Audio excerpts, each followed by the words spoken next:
मोहतरम सामीन, अस्सलामु अलैकुम वरहमतुल्लाहि वबरकातुहू। अब हम आपको असहाबुल क़रिया का किस्सा सुनाएंगे। असहाबुल क़रिया का किस्सा अल्लाह ताला ने सूरह यासीन में बयान फरमाया है। अल्लाह ताला इस सूरह की आयत 13 में फरमाते हैं, और आप इनके सामने एक मिसाल यानी एक बस्ती वालों का किस्सा बयान कीजिए, जबकि उस बस्ती में कई रसूल आए। अक्सर मुफस्सिरीन के कौल के मुताबिक ये बस्ती अंताकिया है। ये मुल्क शाम के शिमाल में तुर्की के करीब वाक़ है। इस बस्ती में अल्लाह ताला के रसूल तशरीफ लाए, जैसा कि सूरह यासीन आयत 14 में है। जब हमने उनके पास 2 रसूलों को भेजा।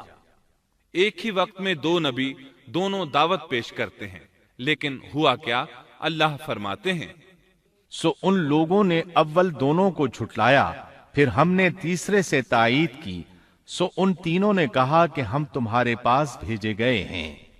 मतलब ये कि 3 नबी बैक वक्त उन्हें अल्लाह का पैगाम सुनाते रहे। एक कौल के मुताबिक इन तीनों के नाम सादिक, सदूक और शलूम थे। वल्लाहु आलम। उन्होंने अपनी कौम को तौहीद की दावत देनी शुरू की, उन्हें डराना शुरू किया और ये ऐलान भी किया, हमारे जिम्मे तो सिर्फ वाज़े तौर पर पहुंचा देना है।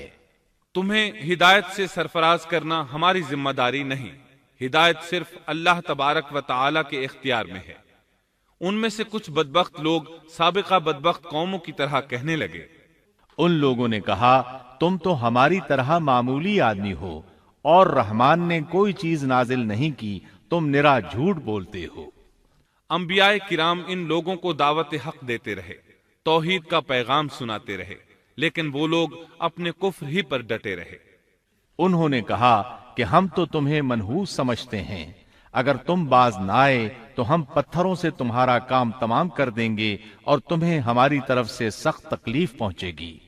पहले तो उन्हें मनहूस करार दिया, फिर संसार करने की धमकी दी, सख्त सजा की बातें करने लगे। अंबिया ने उन्हें जो जवाब दिया सूरह यासीन आयत 19 में इस तरह है, उन रसूलों ने कहा कि तुम्हारी नहूसत तुम्हारे साथ ही लगी हुई है। क्या इसको नहूसत समझते हो कि तुम्हें नसीहत की जाए, बल्कि तुम हद से निकल जाने वाले लोग हो। मतलब ये था कि तुम साबिका कौमों से भी आगे बढ़ चुके हो, उन तमाम हदों को फलांग चुके हो जिनकी वजह से साबिका कौमें तबाह बर्बाद हुई। अब तुमने उस आखिरी हद को छू लिया है जिस पर अजाब आ जाया करता है। अब भी वक्त है, हमारी बात मान लो। ये बहस हो रही थी कि एक आदमी वहां आ पहुंचा। उसने खतरा महसूस कर लिया था, जान चुका था कि ये कौम भी साबिका कौमों की तरह हुदूद को फलांग चुकी है। उसे अजाब आता महसूस हो रहा था। अक्सर मुअर्रिखीन का कहना है कि वो शख्स हबीब नज्जार था। सूरह यासीन आयत 20 में है, और एक शख्स उस शहर के आखिरी हिस्से से दौड़ता हुआ आया। वो शहर के दूर किनारे पर कारोबार करता था। उसने महसूस किया कि अजाब बिल्कुल करीब पहुंच चुका है। वो वहां से दौड़ता हुआ उन लोगों तक पहुंचा।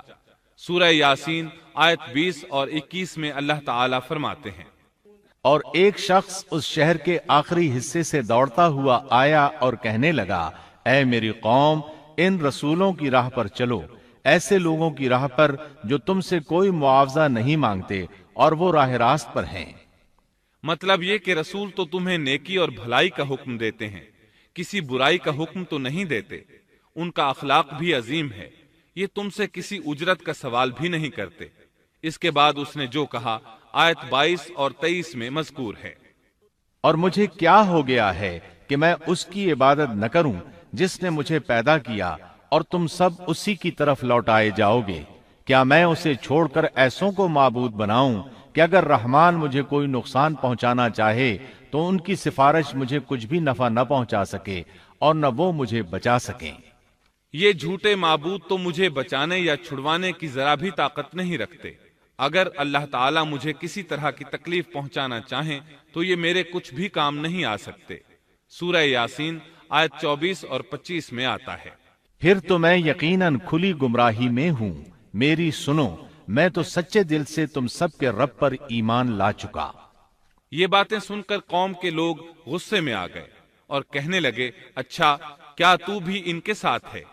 غصے میں اس پر پل پڑے اور نیچے زمین پر پٹخ دیا۔ لوگ اسے مارنے پیٹنے، اس کے اوپر چڑھ کر کودنے لگے۔ ابن عباس رضی اللہ عنہما بیان کرتے ہیں کہ اس کے پیٹ پر چڑھ کر کودنے لگے، یہاں تک کہ اس کی آنتیں باہر نکل آئیں۔ بالآخر انہوں نے اسے شہید کر دیا۔ سورہ یاسین آیت 26 میں ہے۔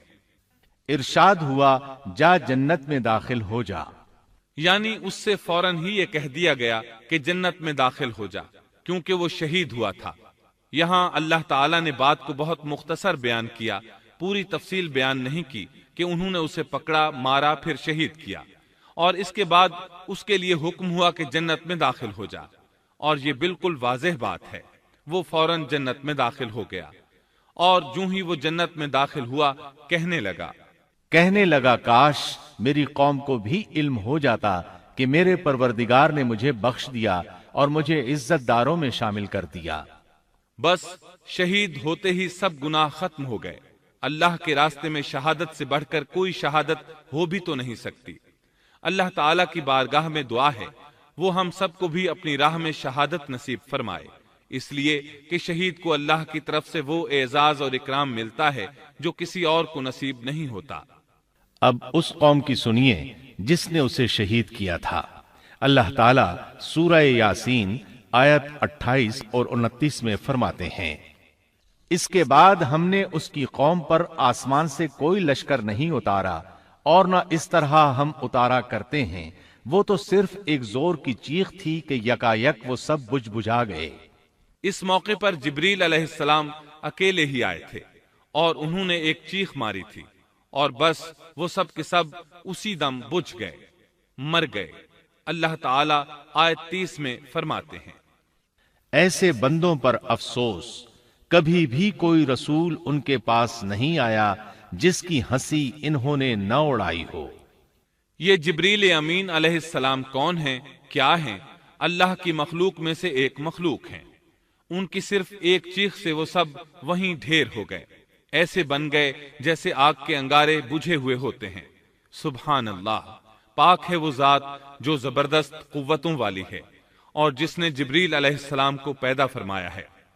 اور جب جبریل مخلوق ہے اور مخلوق کی یہ طاقت ہے تو اس خالق و مالک کی طاقت کا اندازہ بھلا کون لگا سکتا ہے؟ اس کی طاقت کی کیا کوئی حد ہو سکتی ہے؟ یہ قصہ تھا اصحاب القریہ کا جنہوں نے پیغمبروں کو جھٹلایا، اور یہ تھے چند ایک واقعات ان نبیوں اور قوموں کے اور ان کی بستیوں کے جو سیدنا ابراہیم علیہ السلام اور سیدنا شعیب علیہ السلام کے درمیانی زمانے میں ہوئے، جن کے واقعات اللہ تعالیٰ نے ہمارے لیے قرآن کریم میں بیان فرمائے۔